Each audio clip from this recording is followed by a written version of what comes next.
Yeah, hello, hi guys. Alright, so today I'll be walking us through how the authentication system works.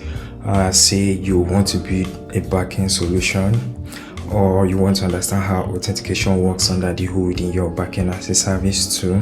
When I say backend as a service, I'm talking about your Firebase and Supabase and all of those platforms.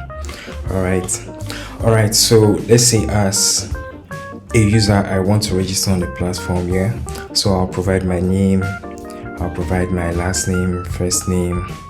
I'll go ahead to provide my username, which could be like a regular username. I could also provide my phone number, and I could also provide my email address. Basically any of those three could be like your username, and then I would ask the user to provide a password as well.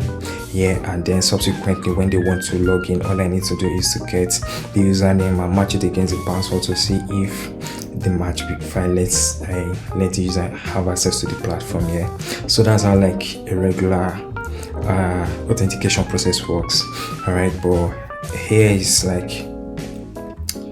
it gets tricky. As users are signing up, it's not advised. You can't save their password on your DB, you understand? So they have to be like a way for you to like store that password so it is secure.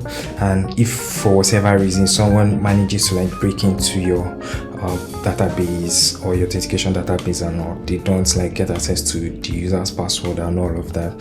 So how do you handle that? Okay, so say for instance the user provides their username and other details, and then they provide the password. So first you need to do is to check that there are no two users with the same username, because their username has to be unique. It could be their email address, phone number, or their username. Like it has to be unique.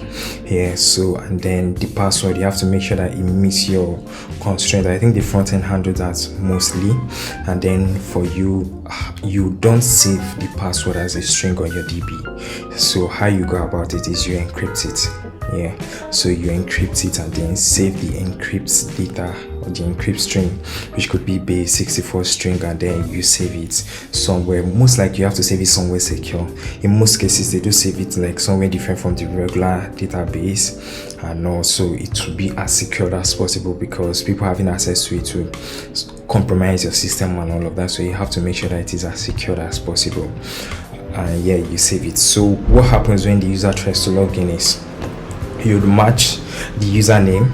Remember I said the username could be the username, the email or phone number. So you match it. Once that matches, you know which account is trying to log into. And then the password, what you do is when you get the password, you encrypt the password as well, and then you match it against what you've saved.